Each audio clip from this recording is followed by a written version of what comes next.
and if I got any of this wrong, please let me know. Well, he asked for it. So I've been watching Creepcast for a while now, on and off, mostly skimming. I admit that I'm a fake fan. But I have made some memes on Twitter. I've gotten in a little bit of trouble for making fun of the Creepcast guys. Lighthearted ribbing, but, of course, certain fans in every fan group are going to take that sort of stuff personally. So I want to stress right away from the start that this is all in good nature, and I basically am just making a video sort of answering a question. In the most recent episode of Creepcast, covering 1999, the Mr. Bear creepypasta from over a decade ago, there was a bit toward the end where one of the two hosts, the eponymous Wendigoon, said this. I've done some research online, and I'm pretty sure I know what happened, why I, and likely some of you, remember a different version of the story than the one we just read. And all of this is just like offhand research I've done within a couple hours, so if I'm wrong about any of this, feel free to correct me in the comments below. Now, I am in a position where I can... God, that was such a fucking Redditor way to start that sentence. Now, I am in a position where I can answer this probably better than anybody. Now, the plagiarism in 1999 was first discovered and made public by the Undercooked Analysis podcast, which used to be on the Midnight Marinara channel on YouTube. A channel that was taken down by false copyright claims in an effort to sabotage their channel and destroy it, after which YouTube would not help them get their channel back up.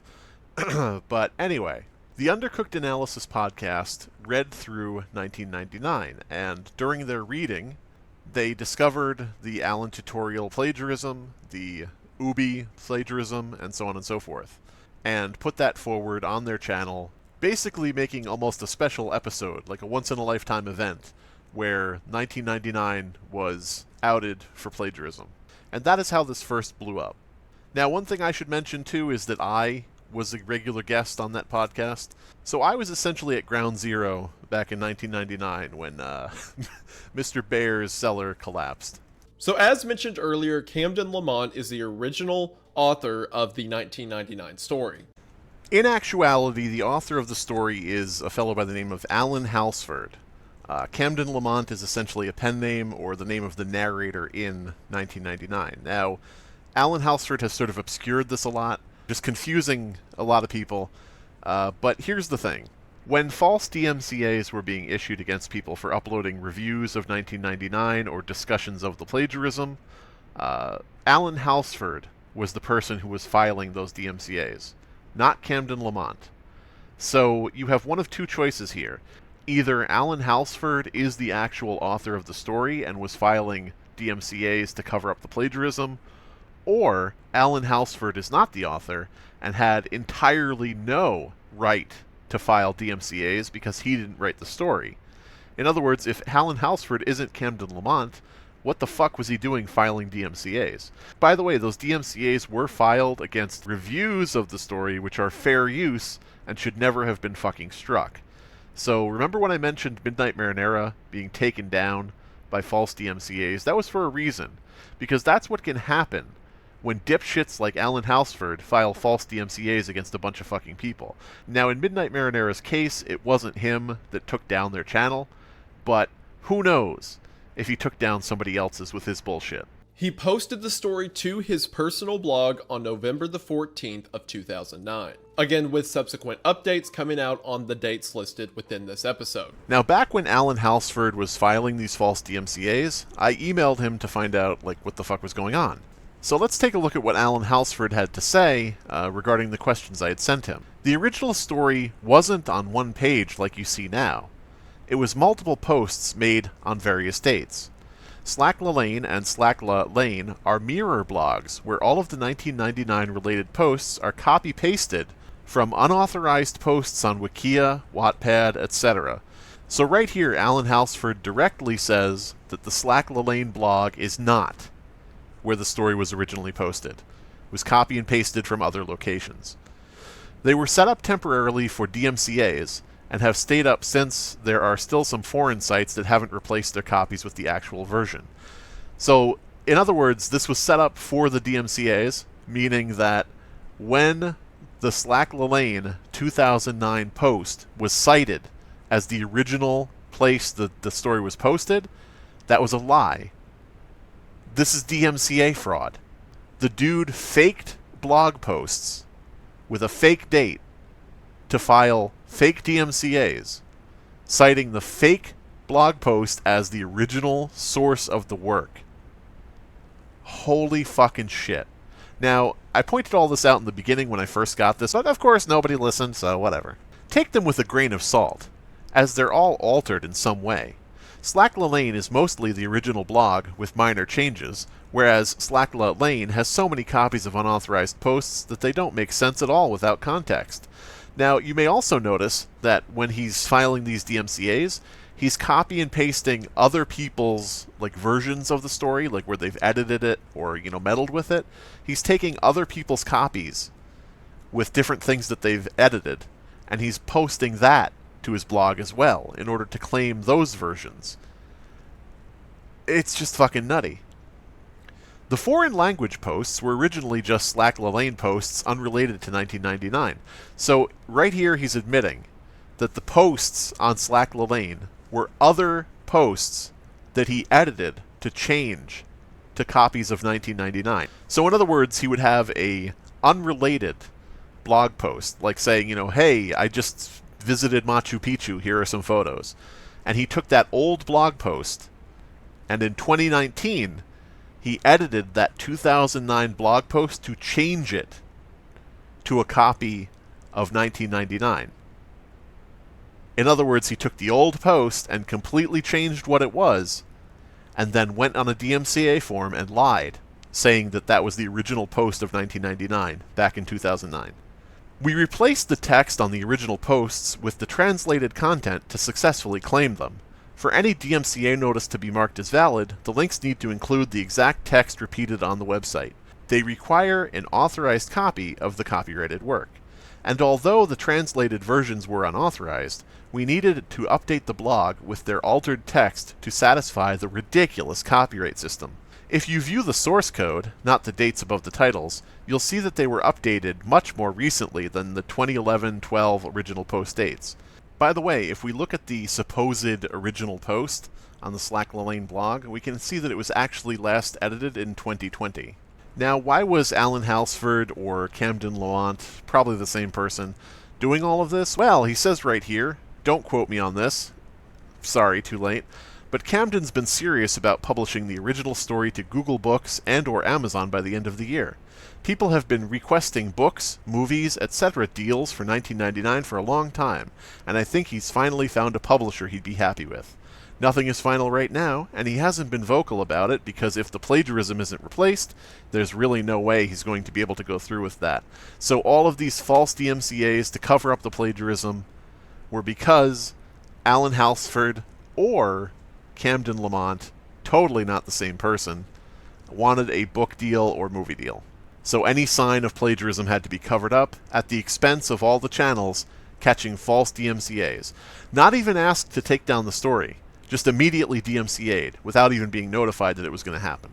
However, it seems that Lamont wasn't really aware of creepypasta culture or of people, copy and pasting horror stories around the internet. So he just posted the horror story as his own project to his personal blog, and that'll be the personal blog that we link in the description of this video, so that way any traffic from this goes to the original creator. But it seems that after he had posted his story, people were taking that story and posting it to creepypasta boards without crediting him. Well, as we've already shown, that was not the original place where the story was posted, of course, and Camden Lamont was always credited on the work. In fact, the person that was updating the creepypasta wiki with this story, writing updates for it, was named Giant Engineer. That was his username on Wikia, which would later become Fandom, the wiki site that hosts the creepypasta wiki.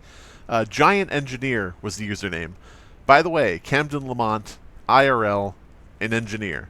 Just a little odd. Of course, somebody could be impersonating him and using the username, but I think we're going to address that a little bit later here. Suffice to say, however, Camden Lamont was not posting to his own little blog on his corner of the internet on his Slack Lane blog. He was posting it probably on the Creepypasta Wiki, but other places as well, because the Slack Lane blog post is not real and did not exist in 2009. Not only that, but one of the people who copied the story over to a creepypasta forum added an extra episode of Paint with the Soul that was a one-for-one copy of an Alan tutorial video, a popular YouTube ARG. In the following years, since the majority of people's interaction with the 1999 story was either through the creepypasta forums or through creepypasta YouTubers, everyone assumed these additions to be part of the original author's story. So when people started to recognize that Booby was just a low-effort copy of Ooby, and that the Paint with the Soul episode around Alan tutorial was straight-up plagiarism, they started to accuse the original author, Camden Lamont, of being the one to copy those stories for his own work. But, like I said, Camden never put those into the story. It's the people who ripped his story and then re-uploaded it who added the not authentic parts. Nope, Camden Lamont put them in the story himself. The updates that were being posted to the Creepypasta Wiki extending the story were written by Giant Engineer, the fellow who was putting in the plagiarism. Those updates written by Giant Engineer are still in the story. Like, Alan Halsford / Camden Lamont kept Giant Engineer's segments in the story, but just removed the obvious plagiarism. So, if somebody else was adding to it unofficially, why would they keep the sections that that person wrote? Obviously, this is not the case. That's a really lame excuse that this guy came up with. Giant Engineer is Camden Lamont, who is Alan Halsford, allegedly. I mean, think about it. If you were writing a story and somebody else came in and started writing unofficial parts to your story with plagiarism in it, would you just remove the obvious plagiarism and then keep all the other parts that asshole added to your story? Because that's what they're claiming they did here. It doesn't make any fucking sense. By the way, I say obvious plagiarism because they only removed the obvious plagiarism. There's other plagiarism still left in this story that they never addressed and hoped that you wouldn't notice. In fact, I'm going to go back to an old video I made on this subject, and I'm just going to cut in a clip to show you what I'm talking about. This is the non-plagiarized original version of the story. It still has echoes of Alan Tutorial. It still seems like there's stuff in here from Alan Tutorial. And my question is, if Giant Engineer, a third party, added in the plagiarism about Alan Tutorial, why is there still content in the story that is almost identical to Alan Tutorial? I'm going to read this to you, and I'm going to run the video while I read this to you. The episode opened with the cameraman wandering around in a forest. It appeared to be during the evening, as it seemed the sun was setting. The cameraman walked along a path until he got to an area where there was a lot of garbage lying in the leaves. The camera looked around at the various wrappers, bottles, bags, and boxes, making sure each item got a few seconds of screen time. Do you understand? The camera then focused on a single area before the man spoke. So, you see what I'm talking about? There still is stuff stolen from Alan Tutorial in this story, it's just not as obvious. Camden, who wasn't aware that any of this was going on, found out that all of it was going on at once. This is incorrect because, as we've shown, Camden wanted to put out a book, and that's why he did this, not because he found out about it all at once. And started to take down versions of the story that, again, stole his story. This is incorrect because Camden also struck people's reviews of his story and even people just discussing the plagiarism. And then added parts that made it seem like he was copying someone else's work. This part, of course, is more of a mystery because the evidence suggests heavily that Camden Lamont was the plagiarist. But of course, evidence suggesting that doesn't mean we have a smoking gun and can actually prove it. But people who didn't know the full story of that just assumed Camden didn't want people to talk about his plagiarism, which again, he never actually did. And of course, at this point, I have to point out that the people talking about it did know the full story, and Wendigoon unfortunately does not know the full story. And again, in his video he said, if I'm wrong, correct me. You know, I'm not saying that he thinks he knows the full story or anything like that. I'm just sort of saying, no, the people who were talking about his plagiarism and talking about the story and talking about the DMCAs at the time were fully informed about what was going on. I would venture to say that the research into what happened here probably consisted of just reading something that Alan Halsford or Camden Lamont wrote, and it was just their side of what happened. because I don't recall any videos or any people who had DMCAs from them or any of these people. I don't recall any of them being this favorable toward him. So I feel like the research that was done here was probably just reading a post somewhere by Camden Lamont about what happened. I could be wrong. I could be totally wrong. Correct me in the comments below. So Camden received a lot of hate because people thought he just stole other people's stories and then was trying to hide the evidence.